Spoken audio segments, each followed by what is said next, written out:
시간 시작하도록 하겠습니다. 두 번째 시간 켜놨고요. 주여. 주여. 자, 한 번 같이 해보겠습니다. 주여! 같이 해보겠습니다. 주여! 주여! 예, 감사합니다. 하나님께서 들으셨을 줄 믿습니다. 자, 5절 합니다.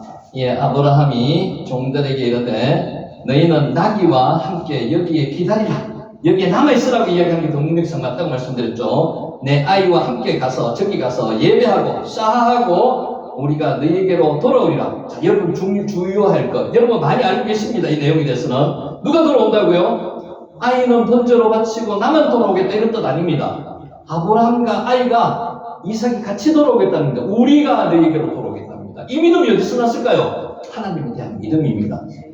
하나님께서 다른 예물을 준비해 놓으셨을 것이라는 그 기도도 있고요. 그게 신앙의 신비입니다. 또 하나 중요한 거는요. 하나님께 이 이삭을 바치더라도 하나님께서 다시 살려주실 거라는 믿음이 있었다는 거죠. 이 믿음이 어디서 나왔습니까? 한순간에 나왔는 게 아니죠. 하나님께서 35년, 거의 한 35년, 40년을 아브라함에게 믿음을 성장시키기 위해서 계속 함께 하셨다는 거죠. 모세와도 함께 하셨기 때문에 믿음이 성장했는 거예요. 여러분이 그게 하나님이 여러분과도 지금 함께 하고 계시는 거예요. 아멘. 돌아오리라. 맨날 슈버. 우리가 많이 했는 단어 중에 하나가 슈버입니다. 돌아오겠다는 겁니다. 돌아오는데 누구와 같이 돌아오겠다고요? 우리가 돌아오겠다는 거예요. 우리가.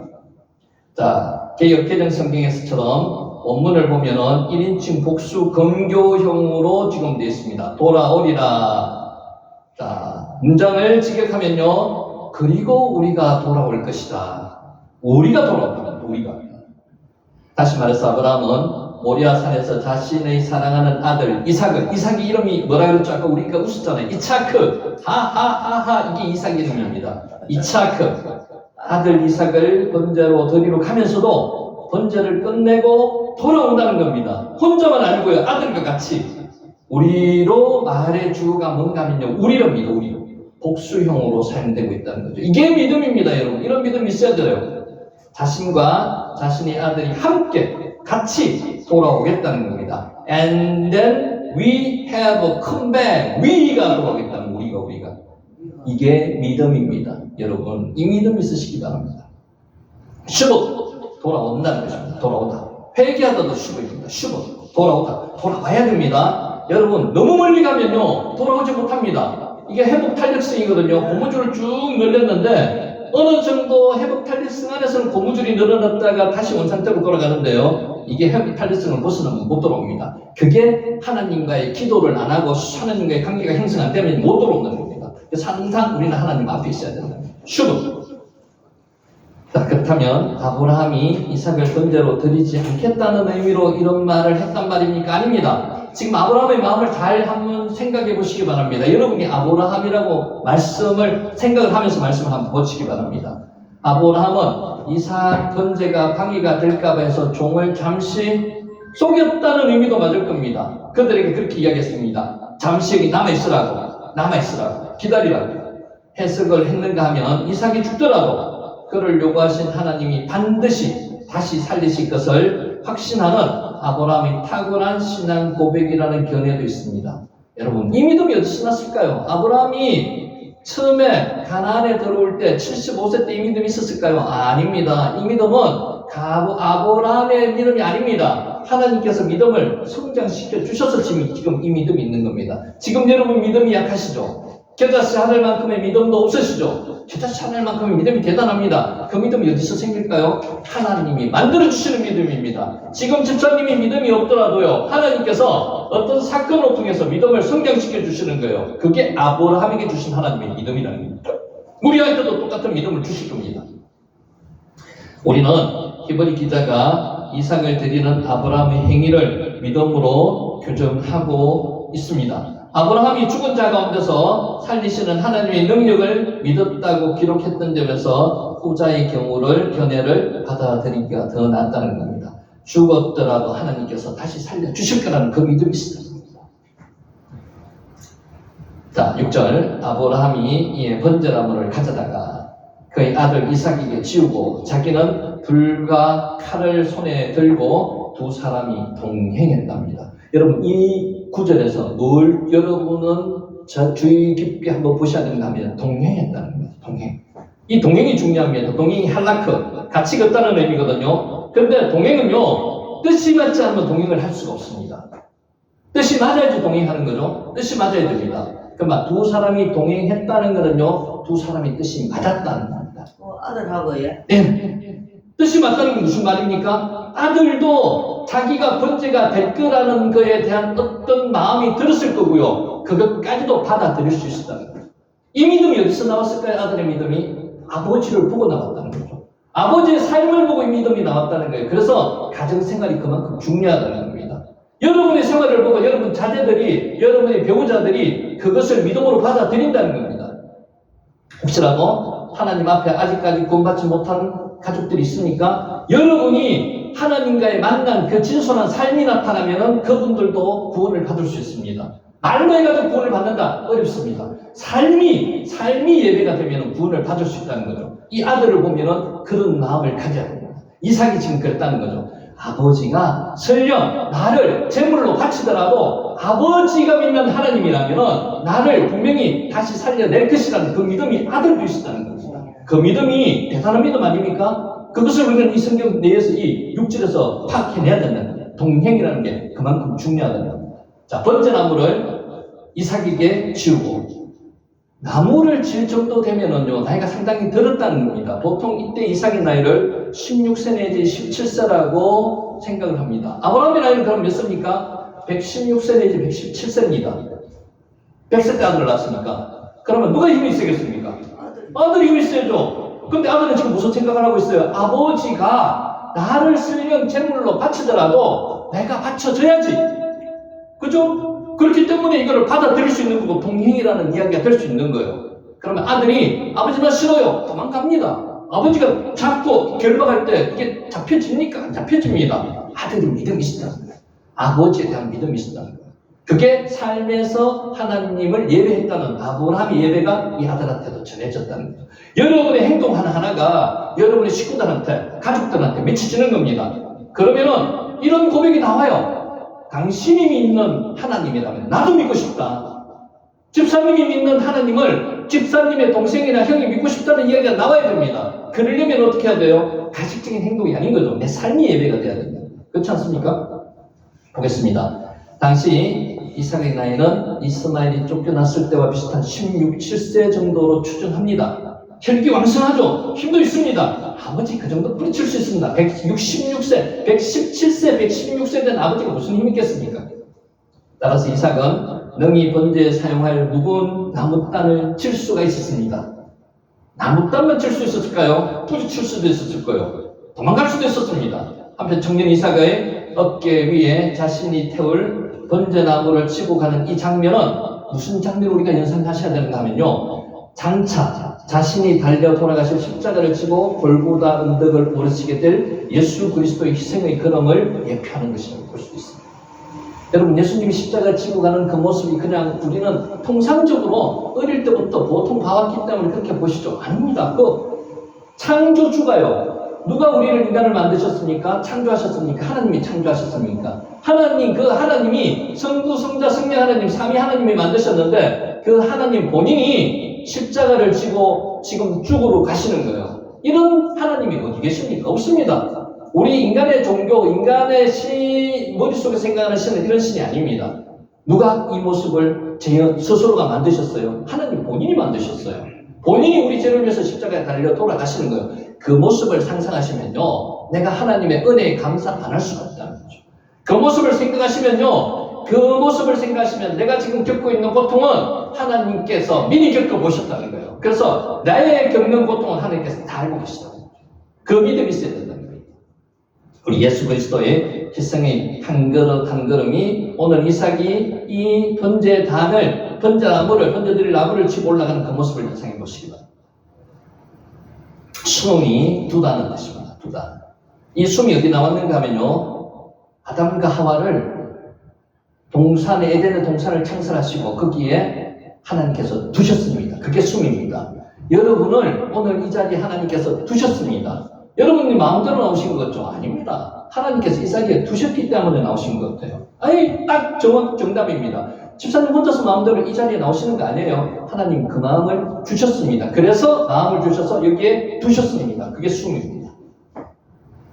자, 요거 제목으로 한번 볼게요. 이삭은 자신이 번제로 드려진다는 사실을 알고 있었을까요? 집사님 한번 생각해 보세요. 이삭은 알고 있었을까요? 자신이 번제로 드려진다는 사실을? 자, 그러면은 알고 있었다 치고요. 언제 알았을까요? 언제? 처음에 출발할 때부터 알았을까요?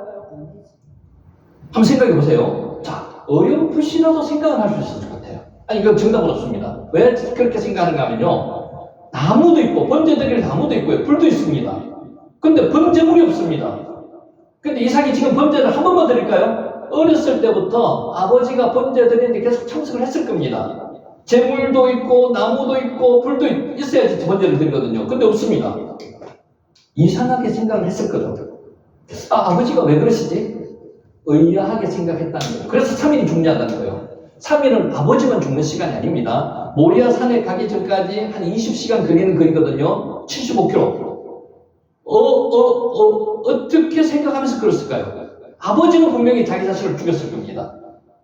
3일은 무슨 의미라고 그랬습니까? 자기가 죽는 시간이라고 그랬죠. 그러면 아버지만 죽는 시간이었을까요? 아들도 죽는 시간이었습니다. 아버지가 왜 그러셨을까? 내가 혹시 번제물이 되지는 않을까? 확신은 없더라도 나름대로 걱정과 염려가 있었을 겁니다. 그 3일의 의미가 중요한 거죠. 3일은 우리가 성숙하기 위한 과정의 삶입니다. 그래서 기독교를 3일의 종교라고 이야기하는 거죠. 3일 동안에 내가 고난과 번민과 어려움 속에서 고통 속에서 있더라도 제 3일 후에는 3일은 어떻게 된다고요? 부활이 있으리라. 예수님이 부활하신 것처럼 우리도 다시 살아난다는 거예요. 그 3일이 중요하다는 거예요. 자, 보겠습니다. 올라가 번제입니다. 연기가 올라가는 모습 생각해 보세요. 번제가 연기가 올라가는 모습이거든요. 번제입니다. 알라가 올라가다는 뜻이고요. 올라가 번제입니다. 자, 아브라함은 아들 이삭을 번제로 바치라는 하나님의 요구에 이삭을 데리고 사흘길을 걸어갑니다. 사흘길을 걸으며 아브라함은 예수님처럼 이 잔을 나에게서 거두어 달라고 간구하지 않았을까요? 인간적인 측면이 있었을 겁니다. 하나님에 대한 믿음이 있었지만은 하나님 절대로 자식을 죽이지는 말아 주십시오라는 이 간구함이 없었을까요? 인간이라면 있었을 겁니다. 아브라함은 하나님께 항변하며 하나님의 뜻을 물었을 것입니다. 이게 정말 제가 해야 되는 겁니까? 여러분 기도할 때 그렇지 않습니까? 하나님 이 잔을 제게만 물려주실 수 있으면 물려주세요 라고 기도하지 않았습니까? 예수님도 그렇게 기도했거든요. 사흘길은 아브라함이 하나님과 사투를 벌인 고통과 결단의 시간이었습니다. 그래서 사흘길은 죽음의 길입니다. 자기 자신을 죽이는 길이라고요. 자기 자신을 죽이는 시간이라고요. 좀 전에 말씀드렸다시피 아버지만 그랬겠냐는 거죠. 자식도 똑같다는 거죠. 우리 하나님 아버지께서 자식을 예수님이 죽으셔서 3일 동안 무덤에 계셨으니까 그때 하나님의 마음은 어떻게 했어요? 똑같은 자식의 마음, 똑같은 마음. 그 이상의 아픔을 겪으셨을 거라는 겁니다. 똑같습니다. 그걸 예표하는 겁니다. 지금 올라 번제입니다. 자, 시안 키르케고르그 그리스도의 훈련이라는 제목의 책에서 사흘길은 아브라함 자신이 먼저 죽임을 당하는 시간이었고 자신을 십자가에 먼저 못 박아야 했던 걸음이었다. 아버지는 자식을 번제로 드리러 가는 그 길이 마냥 좋아서 가는 길은 아니었다는 겁니다. 예수님을 십자가에 못 박고 3일 동안 무덤에서 계신 그 아픔을 하나님도 같이 겪으셨다는 거죠. 똑같습니다. 그 의미를 예표하는 겁니다. 올라 번제입니다. 예, 아브라함이 종들에게 이르되 너희는 나귀와 함께 여기서 기다리라. 아까 시간적인 의미보다는 장소적인 의미로 둬가지고 여기에 남아있으라 이런 뜻이 더 적합하다고 말씀드렸고요. 내가 아이와 함께 저기 가서 예배하고 우리가 너희에게로 돌아오리라. 이것도 설명했습니다. 아브라함이 이에 번제나무를 가져다가 그의 아들 이삭에게 지우고 자기는 불과 칼을 손에 들고 두 사람이 동행하더니 마음이 똑같은 의미에서 같다는 말입니다. 동행의 의미는 아들도 깨닫고 어느 정도 감지하고 느끼고 있었던 겁니다. 자, 히브리서 11장 19절에 세 번역을 읽습니다. 하나님께서는 이삭을 죽은 사람들 가운데서 되살리실 수 있다고 아브라함은 생각했던 것 같습니다. 전지전능한 하나님이니까. 엘레미의 뜻이 무엇입니까? 엘사다이가 전지전능한 하나님을 이야기하시는 거거든요. 죽은 사람을 살리시는 건 하나님께 일도 아닙니다. 하나님께 사실 수 있는 일이라고 생각하는 거죠. 그러므로 비유하자면 아브라함은 이삭을 죽은 사람들 가운데서 결과적으로 되돌려 받았는 겁니다. 실제로 죽이진 않았지만 원칙은 그렇지만 내용상으로는 되돌려 받았다는 거죠. 죽은 사람들 가운데서. 올라 번제입니다. 자, 이삭이 몇 살이었을까요? 아까 추정했듯이 16세 내지 17세 정도 됐을 거라고 추정합니다. 아이로 번역된 히브리어가 나아르입니다. 나아르. 나아르는 소년, 어린아이를 이야기할 때도 있고요. 청년을 이야기할 때도 있습니다. 같은 구절에 종돌에 번역된 히브리어도 나아르입니다. 나아르는 건장한 청년을 이 문맥에서는 이야기합니다. 16, 17세 정도 되는 어른 청년, 정확한 나이는 알 수 없지만 종돌도 이삭도 건장한 청년이었습니다. 나아르. 자, 이삭은 자신이 번제로 드려지다는 사실을 알고 있었을까? 미리 설명했기 때문에 어느 정도는 알고 있었을 겁니다. 이제 점점 더 확신에 차오는 거죠. 자, 모리아 사건이 왔는데도 번제물이 하나님께 주시지 않아요. 그러면 아버지한테 이제 물어보는 거예요. 그때 이제 어느 정도 확신이 차는 거죠. 자, 두 사람이 동행하더니 이 동행이 중요하다고 말씀드렸죠. 동행은 단순히 함께 걷는다는 말의 뜻만 있는 게 아닙니다. 아버지와 아들이 한 마음이 되어서 함께 움직인다는 뜻입니다. 하나님 아버지와 예수님이 동행하셨습니다. 항상 같이 계셨습니다. 함께 계신다는 것은 뜻이 같았다는 거죠. 우리가 하나님과 동행하려면 어떻게 해야 돼요? 하나님의 뜻대로 살아야 된다는 거예요. 그게 동행입니다. 이삭은 자신이 번제로 바쳐진다는 사실을 알고 아버지 아브라함과 함께 여기까지 왔다는 겁니다. 함께가 중요합니다. 동행했다는 거예요. 동행. 사흘길은 아브라함에게만 고통과 갈등의 시간이 아닙니다. 누구요? 이차크, 자식에게도, 아들 이삭에게도 고통과 갈등의 시간이었다는 겁니다. 여러분이 지금 혹시라도 고통 속에서 계십니까? 여러분의 아버지가 누구세요? 하나님 아버지잖아요. 하나님도 그 고통과 갈등을 겪고 계신다는 겁니다. 그래서 절대로 혼자가 아니라는 겁니다. 왜? 하나님 아버지는 예수님을 통해서 미리 고통을 겪으셨습니다. 그래서 우리의 고통을 너무나 잘 알고 계시다는 겁니다. 자신이 번제로 드려져야 하는 이삭에게 사흘길은 말할 수 없는 고통의 시간이었을 겁니다.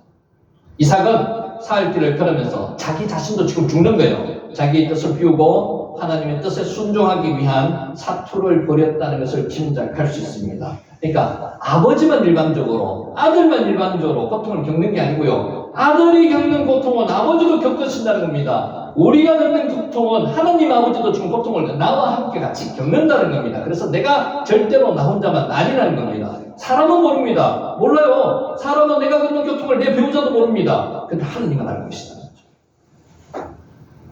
창세기 22장 7절 말씀. 이삭이 그 아버지 아브라함에게 말하여 이르되 내 아버지 하니 그가 이르되 내 아들아 내가 여기 있노라. 이삭이 이르되 불과 나무는 있거니와 번제할 어린 양은 어디 있나이까. 이제 확신을 이 구절에서 가질 수 있는 겁니다. 여러분 눈물 나지 않습니까? 이걸 물어보는 아들도 눈물을 날 거고요. 아버지 마음을 알아요. 근데 물어봐야만 된다는 그런 마음이 들어가 물어볼 때 이 내용을 듣는 아버지의 마음은 얼마나 가슴 아프겠습니까? 가슴 아프겠습니까? 이게 하나님 아버지의 내가 지금 겪는 고통을 기도할 때 하나님 아버지가 나에 대한 기도를 들으시면서 겪는 그 아픔이라고 생각하시면 됩니다. 번제할 어린 양이 어디 있는지 묻는 이삭의 질문은 수사학적으로 이해할 필요가 있습니다. 이삭은 번제할 어린 양이 없기 때문에 자신이 번제로 드려져야 하는 사실을 확인하고 있을 수도 있다는 겁니다. 자신 스스로가 그걸 확인하고 싶다는 겁니다. 아버지, 여기 불가나무는 있는데 번제할 어린 양은 없네요. 제가 번제물로 드려져야 하는 것이 맞는 것이죠. 이렇게 간접적으로 물을 수도 있다는 겁니다. 이 마음을 하나님이 또는 여러분 이 아브라함이 들었을 때 얼마나 마음이 아프시겠습니까? 똑같은 경험을, 고통을 겪고 계시다는 겁니다. 우리 하늘 아버지도 여러분이 아픔을 기도할 때 똑같이 겪고 계시다는 겁니다. 올라 번제입니다. 창세기 22장 8절 말씀입니다. 아브라함이 이르되 내 아들아 번제할 어린 양은 하나님이 자기를 위해서 친히 준비하시리라. 이게 아브라함의 믿음입니다. 거짓말 아닙니다. 번제할 어린 양은 하나님께서 자기를 위해서 친히 준비하시라. 이게 확실한 믿음입니다. 하고 두 사람이 함께 나아갔다는 겁니다. 여기도 중요합니다. 함께 나아갔다는 겁니다. 이 이야기를 들으면요, 이삭은 어떻게 해야 됩니까? 만약에 아버지를 못 믿고 하나님을 못 믿으면요, 뿌리치고 도망가면 됩니다. 그런데 도망간 것입니다. 함께 나간다는 거죠. 이 삶이 어떤 삶이라고요? 아버지가 보여준 삶입니다. 이때까지 살아오면서 16, 7년 동안을 이삭에게 보여준 삶입니다. 이게 믿음의 삶이라는 거죠. 여러분, 혹시 여러분 배우자가 가족 중에서 교회에 안 나오시고 구원 못 받으신 분 있습니까? 여러분이 삶으로 하나님을 만나시는 삶을 사시기 바랍니다. 그러면은 나오지 말아야 못하는 겁니다.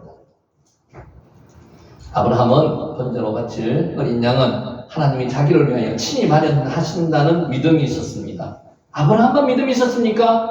이삭도 같이 있었다는 거죠. 아브라함이 아들 이삭에게 말하고 가르친 믿음입니다. 아브라함과 이삭은 사람에게 희생을 강요하지 않으시는 하나님에 대한 믿음을 가지고 있었습니다. 그 당시에 근동 지방에서는요, 사람을 희생제물로, 특히 아들을 희생제물로 바치는 그런 제사가 유행했습니다. 이것을 끊기 위해서 하나님의 이와 같은 방법을 사용했을 수도 있다는 성경학자들의 이야기도 있습니다. 그것도 저는 동의합니다. 하나님이 자기를 위해서 친히 준비하신다. 본인을 위해서 준비하신다는 거죠. 아브람과 아들이 이삭이 하나님에 대하여 가진 믿음입니다. 우리가 가져야 될 하나님에 대한 믿음입니다. 하나님은 사람을 번제로 요구하시는 그런 하나님이 아닙니다. 그런 못된 습관을 가진 신들과는 다른 하나님이라는 거죠. 사람을 위해서 사람을 희생하시는 분이 아니고요, 자기 자신을 사람을 위해서 희생하시는 그 하나님이 우리가 아버지로 믿고 있는 그 하나님이랍니다. 올라 믿음이란 하나님에 대한 사람의 무조건적인 열심과 희생이 아닙니다. 여러분, 옛날에는 무조건 믿으라 그러면 믿었습니다. 60년대, 70년대 그렇지 않습니까, 의사님? 무조건 아멘하라 그러면 아멘 했고요, 무조건 믿었습니다. 요새는 그렇지 않습니다. 자기 자신이 어느 정도 이해가 되고요, 사람이 이성으로 판단이 되어야 좀 있습니다. 그것을 하나님은 기뻐하십니다. 나쁘게 생각하지 않으신다는 거죠. 믿음은 하나님이 누구신지 알아가는 과정입니다. 지금 집사님이 알아가는 과정이고요, 우리가 알아가는 과정이 이게 믿음의 과정입니다. 이 말씀의 자리에 오면 그게 된다는 거예요. 하나님은 사람에게 열심과 헌신을 요구하시는 것이 아닙니다. 세상 일반 종교는 그렇습니다. 수행 종교는 그래요. 내가 열심을 내야지만 신을 만날 수 있어요. 그런 하나님 아니라는 거죠. 하나님의 열심과 헌신으로 우리에게 하나님을 알게 하시며 깨닫게 하시며 인격적으로 만나주시는 그 하나님이 우리가 믿는 하나님이라는 거죠. 하나님은 하나님의 열심과 헌신으로 우리를 구원하십니다. 우리가 열심을 내가 하나님을 알아가는 게 아니고요, 하나님께서 우리를 열심을 내셔가지고 알아가게 하는, 그게 하나님이 우리에게 믿게 하시는 믿음이라는 거죠. 이런 하나님을 믿는 저와 여러분이 되시기를 예수님의 이름으로 축원합니다. 아멘. 자, 조금만 더 하겠습니다. 6절. 아브라함이 이에 번제나무를 가져다가 그의 아들 이삭에게 지우고 자기는 불과 칼을 손에 들고 두 사람이 동행 같이 갔습니다. 뜻이 같았다는 거죠. 불과 칼, 에시가 불이거든요. 에트, 함, 마켈레트가 칼입니다. 칼. 여러분, 혹시 한번 물어볼게요. 지금 우리가 이제 이 사건에 대해서 그림, 성화라든 여러 번을 봤잖아요. 여러 번 이렇게 그림 같은 데 보면 어떤 모습이 있습니까? 칼을 막 이렇게 내리치려 그러는데 천사가 와서 뒤에서 말리는 이런 그림을 거의 보셨을 거예요. 그게 그림으로 봐서는 맞을까요? 그림으로 봐서는 그렇게 그려놨는데, 동물을 희생제물로 잡을 때 이렇게 팍 찔러가 잡았을까요? 어떻게 잡았을까요? 집사님 어떻게 생각하세요? 한번 생각해 보신 적 있습니까? 희생제물로 동물을, 양을 잡을 때, 소를 잡을 때요, 이렇게 찔러가 잡으면요, 큰일 납니다. 왜 큰일 나는 줄 아세요? 동물이 펄떡펄떡 뜁니다. 그래서 잡아서 막 피가 유혈이 남자하고 안 되죠. 어떻게 하는가 하면요, 옛날에 그 유대인들은요, 동물을 편안하게 빨리 죽여야 됩니다. 그래야지만이 제사를 드릴 수 있잖아요. 그러니까 목에 있는 힘줄을 제거할 수 있는 그 방법을 알고 있는 사람들입니다. 그러니까 우리로 말하면 동물을 편안하게 죽일 수 있는 기술자들이라고 보시면 됩니다. 그래서 그 모습은 그냥 극화시키던 모습이라고 보시면 맞을 것 같습니다. 자, 한번 볼게요. 자, 여기서 불이라고 번역된 애쉬가 불입니다. 불은 구약 성경에 375번 나옵니다. 자주 나옵니다. 애쉬. 글자도 간단합니다. 애쉬, 이게 불입니다. 자, 그릇에 담긴 담은 핀 숯불이나 불씨를 볼 수가 있습니다. 고대인들, 원시인들이 어떻게 했어요? 나무를 막 이렇게 불을 지피거나 돌을 부딪히가 불을 지폈죠. 또는 오늘 이 말씀처럼 숯불이나 불씨를 가지고 갈 수도 있을 겁니다. 어느 건지 잘 모르겠습니다. 아마 숯불이나 불씨를 가지고 갔으리라고 추정을 합니다. 자, 학자는 긴 여행으로 인해 불씨를 보관하기 힘들기 때문에 부싯돌 같은 도구를 만드는 도구가 아니었는가 추정하는데 이건 그냥 추정입니다. 어떤지는 확실히 모릅니다. 자, 구약 성경에서 불은 심판이나 정화를 상징합니다.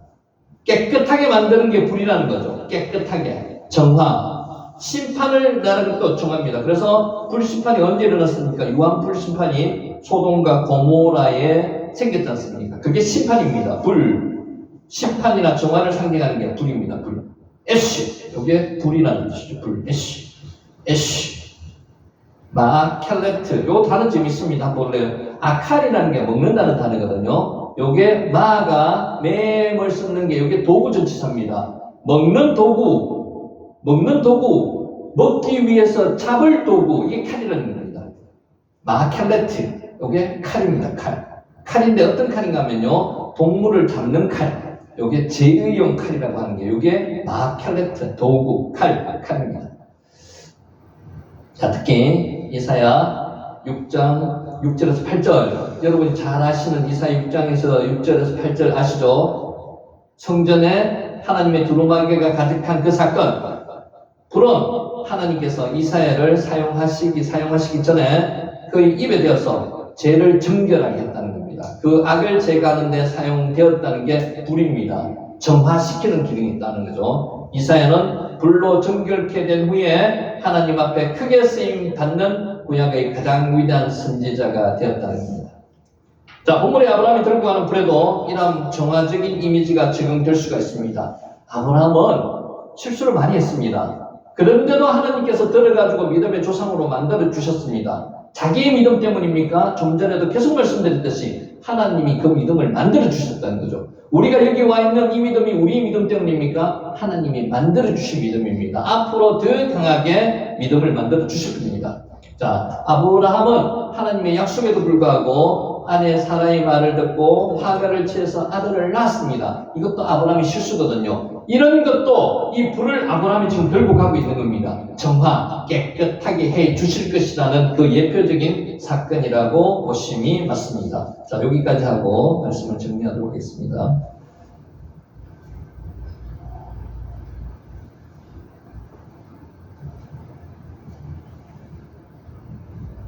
잠깐만요.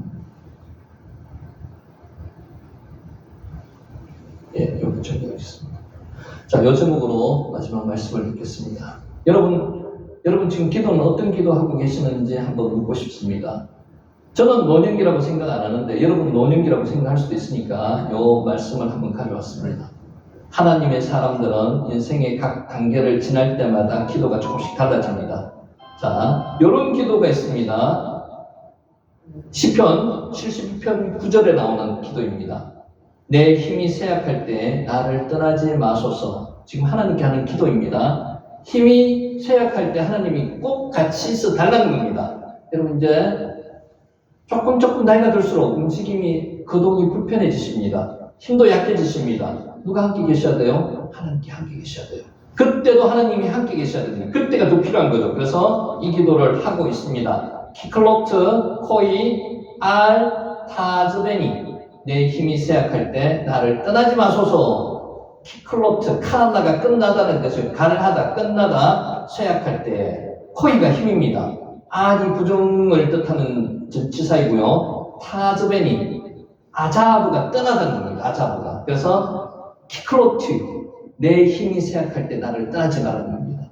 집사님, 그런 기도 하셔야 됩니다. 저도, 여러분도 마찬가지예요. 점점 하나님의 힘이 더 필요할 때입니다. 한번 보겠습니다. 하나님의 뜻대로 살기 위해서 기도해야 됩니다. 하나님과 뜻을 같이 맞추는 게 뭐라고 그랬습니까? 동행이라고 했죠. 그래서 하나님과 동행하기 위해서 우리는 기도해야 됩니다. 청년기에 필요한 기도가 무엇입니까? 성경은 이렇게 말씀하고 있습니다. 청년이 무엇으로 그 행실을 깨끗하게 하니까 주의 말씀만 지킬 따름이니이다. 말씀대로 사는 게 청년대의 기도 뒷정입니다. 너는 청년의 정욕을 피하고 주를 깨끗한 마음으로 부르는 자들과 함께 의와 믿음과 사랑과 화평을 따르라. 디모데후서 2장 22절 말씀입니다. 청년기 청년들은, 성도들은 유혹이 많은 세상에서 하나님의 뜻대로 살아가기 위해서 말씀을 따라 상감으로써 생명의 권원인 말씀을 지키고 행실을 거룩하게 할 수 있도록 기도해야만 됩니다. 청년 때 유혹이 많습니다. 유혹을 이길 수 있는 힘은 말씀입니다. 그럼 인생 중년기에 필요한 기도는 무엇일까요?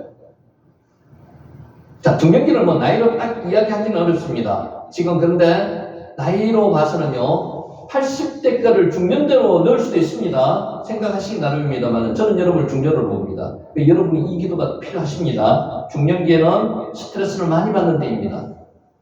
신체적인 기능이 감퇴하면서 체력이 떨어지고 자신이 늙어감을 느낍니다. 몸이 점점 쇠약해지고 움직임도 힘들어집니다. 고혈압도 생기고요. 여러분 병 하나씩 없는 분 거의 없습니다. 나이가 어느 정도 중년에 들어서는요. 당뇨도 있으신 분이 있고요. 심장병이나 기타 질병이 있으신 분이 많습니다. 당연하다고 생각하셔야 되고요. 이 질병이 나의 친구처럼 받아들여야 됩니다. 그래야지만 이 질병과 같이 살 수 있는 겁니다. 부정하시면 안 돼요. 이왕 왔는 거. 그리고 기도 제목입니다. 그리고 각종 성인병을 겪으면서 불안이나 우울감에 빠지기도 합니다. 지금 저와 여러분의 나이대가 저는 청년 요 때라고 생각합니다. 자, 중년기에 들어서면서 건강의 위기를 맞게 되는 경우가 많습니다. 한 번씩은 경험합니다. 시편의 시인도 중년의 위기를 맞고 이렇게 기도했습니다. 나의 말이 나의 하나님이여 나의 중년에 나를 데려가지 마옵소서. 중년에 데려가시는 분 많습니다. 사명이 나면 여러분 데려가십니다. 하나님은 사명을 맡기시면 그 사명을 감당해야 됩니다. 주의 연대는 대대무궁하니이다. 시편 102편 24절 말씀입니다. 시인이 하나님에게 자신을 데려가지 말아달라고 요청하는 이유가 참으로 솔직합니다. 주의 연대는 무궁하시니 라는 시인의 말뜻은 이런 것입니다. 엘 올람 들어보셨죠? 올람이 영원한 하나님입니다. 하나님은 영원히 계시는 겁니다. 그래서 주의 연대는 영원 무궁하시니 나를 데려가지 말라는 겁니다. 하나님은 영원한 분이시니 지금이나 나중이나 언제든 나를 데려가실 수 있으니 지금 데려가지 말라는 겁니다. 주님께서는 차이가 없으시겠지만 짧은 인생을 사는 제게는 그렇지 않으니 저를 일찍 데려가지 말아 주십시오. 사명 감당하게 해주십시오. 이런 뜻입니다. 크고 작은 이유로 중년의 인생을 마치는 사람들이 많습니다. 하나님이 데려가시면 어떻게 할 수가 없습니다. 인간은 하나님의 섭리에 따라 사는 거지 자기 마음대로 사는 게 아닙니다. 그런데 하나님께서 생명을 주시면요. 그 생명을 어떤 데 써야 된다고요? 하나님 사명 감당하는 데 써야 된다고요. 그렇지 않으면 하나님께서 데려가셔도 아무 의미가 없습니다. 데려가실 수도 있습니다. 크고 작은 이유로 중년의 인생을 마치는 사람들이 많습니다. 요다 히스기야 왕도 중년에 죽을 병에 걸렸다가 하나님의 은혜로 고침을 받게 되어서 15년 생명 연장을 받았습니다. 그때 히스기야는 이런 글을 남겼습니다. 내가 말하기를 나의 중년에 소울의 문에 들어가고 나의 여생을 빼앗기게 되리라. 이런 부정적인 이야기 하지 말라는 거죠. 인생을 사는데 하나님께서 인생의 생사화복을 주장하시기 때문에 내가 미리 부정적인 이야기를 하실 필요가 없습니다.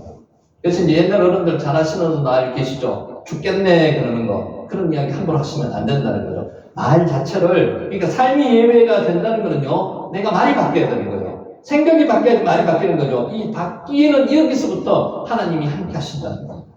하나님이 성령이 임하시면요, 말도 바뀌고 행동도 바뀌고 생각도 바뀝니다. 우리 입에서는 이런 말이 없어야 합니다. 그 대신에 사도 바울과 같이 긍정적인 말, 하나님의 사명 감당하는 말이 있어야 된다는 거죠. 선한 싸움을 싸우고 달려갈 길을 다 마쳤다는 고백이 있어야 한다는 겁니다.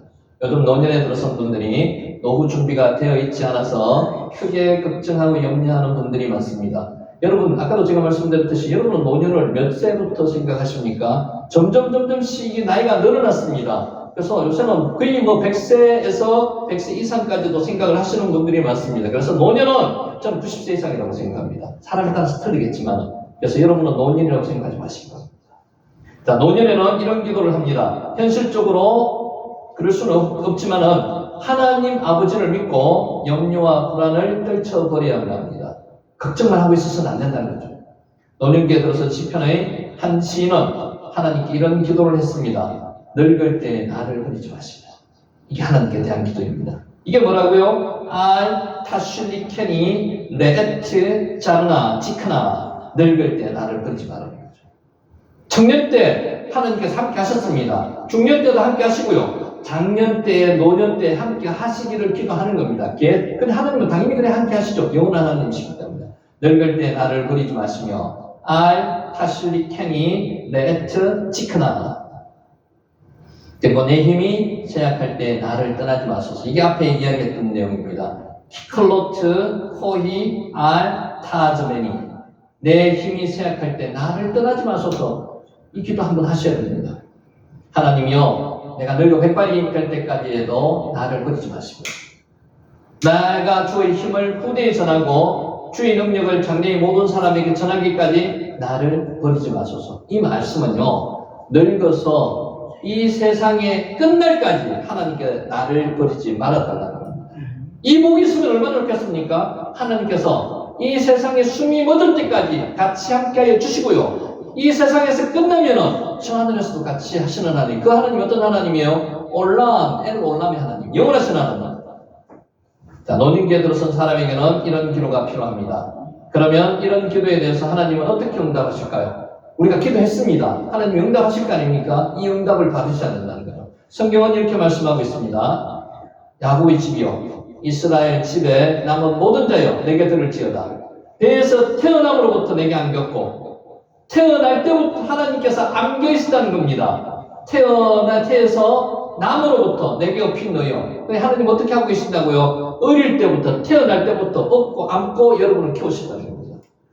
너희가 노년에 이르기까지 내가 그르하겠고, 지금도 여러분을 안고 업고 키우시는 분이 누구시라고요? 하나님이시라고요. 백발이 되기까지 내가 너희를 품을 것이라. 그러니까 하나님은 업고 안고 품고 계신다는 거예요. 언제까지? 백발이 될 때까지. 이 백발이라는 것은 이 세상 끝까지 업고 안고 품고 계시겠다는 거예요. 내가 지었은저 내가 얻을 것이요. 하나님께서 여러분을 창조하신 거 믿습니까? 여러분을 누가 만드셨습니까? 하나님께서 만드셨습니다. 그래서 여러분 목숨은 여러분 게 아니에요. 하나님께서 주신 목숨이라는 거죠. 내가 품고 구하여 내리라. 하나님께서는 끝까지 업고 안고 품고 거기다 뭐 하고 계신다고요? 구하여 내시겠다는 거죠. 자, 창조주 하나님은 모태로부터 우리를 돌봐주셨습니다. 언제부터? 태어날 때부터. 언제까지? 죽을 때까지. 그리고 나서 끝입니까? 저 하늘에 가서는 다시 하나님께서는 업고 안고 품고 같이 생활하신다는 겁니다. 그게 영원한 하나님, 올람의 하나님입니다. 초년에, 중년에, 노년에, 그리고 영원까지, 올람, 영원까지 변함없이 우리를 돌봐주십니다. 이런 믿음 여러분 있으십니까? 말로만 하는 게 아니고요, 실제로 이 믿음이 있어야 된다는 거죠. 그러면 하나님께서 언제나 함께 하신다는 거, 언제나. 이를 확신할 수 있도록 하나님은 또 말씀해 주셨습니다. 내가 결코 너희를 버리지 아니하고 너희를 떠나지 아니하리라. 히브리서 13장 5절 말씀입니다. 이게 그냥 성경에 나오는 말씀으로 끝나면 안 돼요. 같이 한번 읽어볼게요. 내가 결코 너희를 버리지 아니하고 너희를 떠나지 아니하리라. 시작. 내가 결코 너희를 버리지 아니하고 너희를 떠나지 아니하리라. 히브리서 13장 5절 말씀입니다. 그리고 우리를 향해서 요구하십니다. 하나님을 가까이 하라. 그리하면 너희를 가까이 하시리라. 누가 먼저 가까이 해야 돼요? 하나님께서 우리 곁에 와 계세요. 하나님께서 우리를 곁에 와 계시기 때문에 하나님을 가까이 하시면 하나님은 항상 곁에 계시겠다는 겁니다.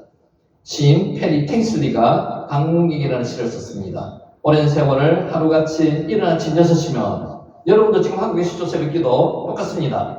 그는 교회당 마루에 무릎을 꿇고 마음을 가다듬어 기도했습니다. 인내하신 주 하나님, 제가 왔습니다. 여러분 기도할 때 그렇지 않습니까? 교회 와서도 마찬가지고요. 제가 왔습니다. 그리고 그가 자리에서 일어나 나갈 때 우리는 모두 주께서 그와 동행하심을 목도했습니다. 하나님께 함께 하신다는 거죠. 이게 삶 속에서 하나님과 함께 하시는 생활이라는 겁니다.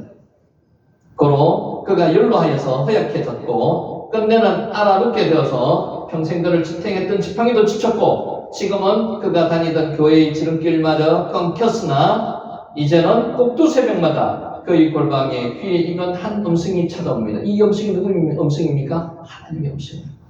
내가 왔다. 내가 네가 부르던 그 하나님이라는 거죠. 이런 하나님을 여러분 같이 동행하셔야 된다는 겁니다.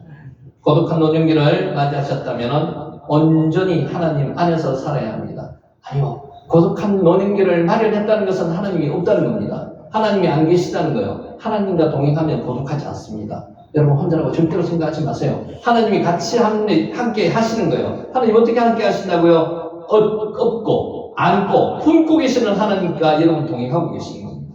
그러면 어떻게 될까요? 의인은 종려나무같이 번성하며 레바논의 백 향목같이 성장하리로다. 이는 하나님의 집에 심겼으며 우리 하나님의 뜻 안에서 번성하리로다. 저와 여러분에 대한 이야기입니다. 그는 늙어도 결실하며 진에게 풍족하고 빛이 청청하니, 여러분 늙었다고 나이 들었다고 끝나는 게 아닙니다. 그는 늙어도 결실하며 열매 맺는다는 이야기입니다. 진에게 풍족하고 빛이 청청하다는 이야기입니다.